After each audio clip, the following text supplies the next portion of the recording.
Hai semua, selamat datang di channel Baca Saham. Pada video ini, kita akan membahas satu topik dengan judul Saham raksasa ini dibanting 76%. Apakah ini kesempatan yang baik untuk membeli, ataukah harus meninggalkan saham ini? Tapi seperti biasa, semua pembahasan bukan rekomendasi dan hanya informasi. Ingat, kerugian kamu tanggung sendiri ya. Saat ini kita akan membahas PT Hanjaya Mandala Sampurna atau saham HMSP. Tentu teman-teman sudah tahu bahwa HMSP merupakan salah satu saham yang bergerak di bidang rokok dan perusahaan ini merupakan salah satu perusahaan terkenal di Indonesia, berdiri sejak tahun 1913 dengan produk legendaris Jisamsu atau dikenal dengan Raja Kretek. Selama lebih dari satu dekade, perusahaan memimpin pasar rokok Indonesia dengan pangsa pasar sebanyak 28% pada tahun 2021. Perusahaan ini merupakan pelopor kategori SKMLT di Indonesia dengan memperkenalkan produk Sampurna A pada tahun 1989. Nah, ini merupakan 4 produk perusahaan yang tentunya sudah teman-teman kenal, seperti Sampurna A, Jisamsu, Sampurna Hijau, dan Marlboro. Di sini dicatatkan bahwa kantor pusatnya berada di Surabaya, serta kantor perwakilan di Jakarta. Dan mereka memproduksi rokok di 7 fasilitas produksi. Untuk detail selengkapnya, teman-teman bisa baca pada tampilan berikut ini. Di sini juga dicantumkan bahwa perusahaan menjual dan mendistribusikan rokok melalui 110 kantor penjualan dan kantor distribusi. Nah, untuk aspek dividen, saham ini tidak diragukan lagi karena sejak tahun 2014 hingga video ini dibuat di tahun 2022, perusahaan konsisten membagi dividen setiap tahun tanpa pernah absen satu kali pun. Bahkan, pada tahun 2015 dan 2014, mereka membagi dividen sebanyak 3 kali dalam satu tahun. Kemudian kita bahas dari probabilitas setiap bulannya. Teman-teman bisa lihat di sini bahwa saham HMSP ini cenderung naik di bulan Januari dan Februari dengan peningkatan sekitar 60%. Itu terbukti juga di tahun 2023 yang mengalami peningkatan lebih dari 15% dalam satu bulan saja. Sebaliknya, pada bulan Juni saham ini tidak pernah mengalami peningkatan dari 9 tahun terakhir. Bahkan pernah menurun hingga 15,2% di tahun 2020. Nah, sekarang kita akan bahas kilas untuk laporan keuangan 31 Desember tahun 2022 yang dinyatakan dalam jutaan rupiah. Pertama, jumlah asetnya yang mencapai 54,7 triliun rupiah. Angka ini mengalami peningkatan dibandingkan tahun 2021.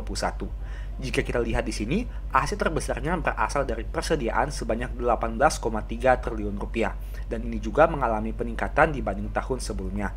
Nah, ada satu poin penting yang menarik di sini, yang mana pinjaman kepada pihak berrelasi mengalami peningkatan dari yang awalnya 0 menjadi 12,4 triliun rupiah di tahun 2022 ini. Sedangkan aset tetapnya berjumlah 6,6 dan saldo kasnya 3,2 triliun rupiah.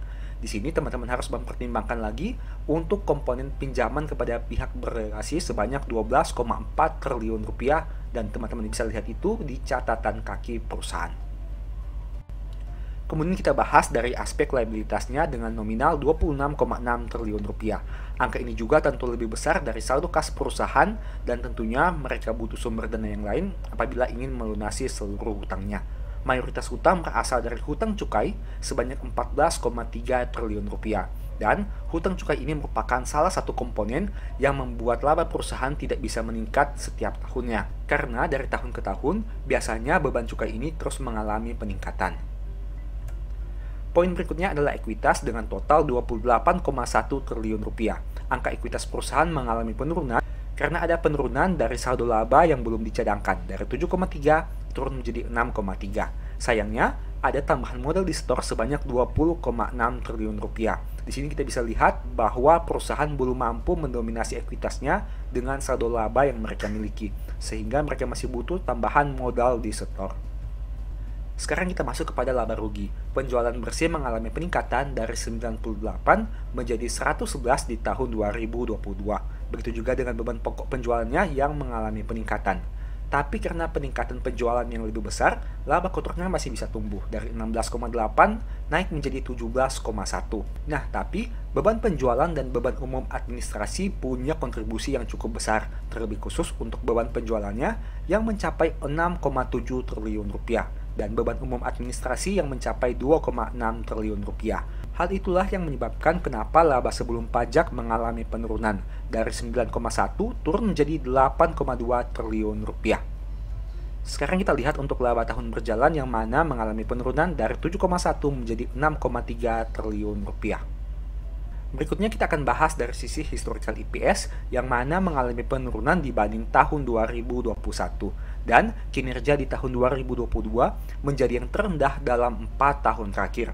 Sebagai catatan, saham HMSP ini juga labanya konsisten menurun dari tahun ke tahun, setidaknya dari tahun 2019 hingga 2022 dan hal ini perlu teman-teman jadikan sebagai catatan khusus.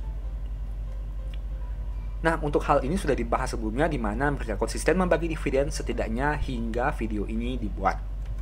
Yieldnya sekitar 6,1% per 19 kali dengan PBV 4,2 kali, yang mana dengan modal 242, saham ini dijual 4,27 kali lebih mahal dengan harga 1035. Padahal harganya ini sudah turun cukup signifikan.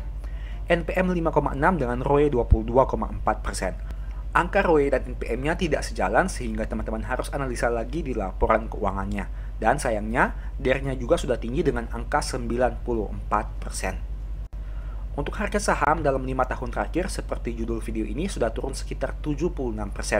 Dulunya sempat di angka 5.500, tapi sempat juga turun hingga ke angka 780 rupiah. Terkait historical PBV, rata-rata PBV dalam 3 tahun terakhir adalah 4,83 dan saat video ini dibuat di angka 4,27. Memang secara historical PBV bisa dikatakan harga pada saat video ini dibuat di bawah rata-rata. Tapi ingat, angka 4,83 ini sudah cukup tinggi, apalagi mengingat perusahaan menghasilkan laba yang terus menurun dalam 4 tahun terakhir.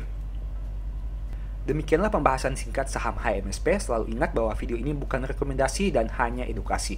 Segala risiko kerugian menjadi tanggung jawab kamu sendiri. Dan sebagai informasi, apabila kamu tertarik mempelajari cara cepat analisa laporan keuangan, mungkin ebook ini bisa membantu. Di sini banyak pembahasan, mulai dari analisa neraca hingga ke arus kas.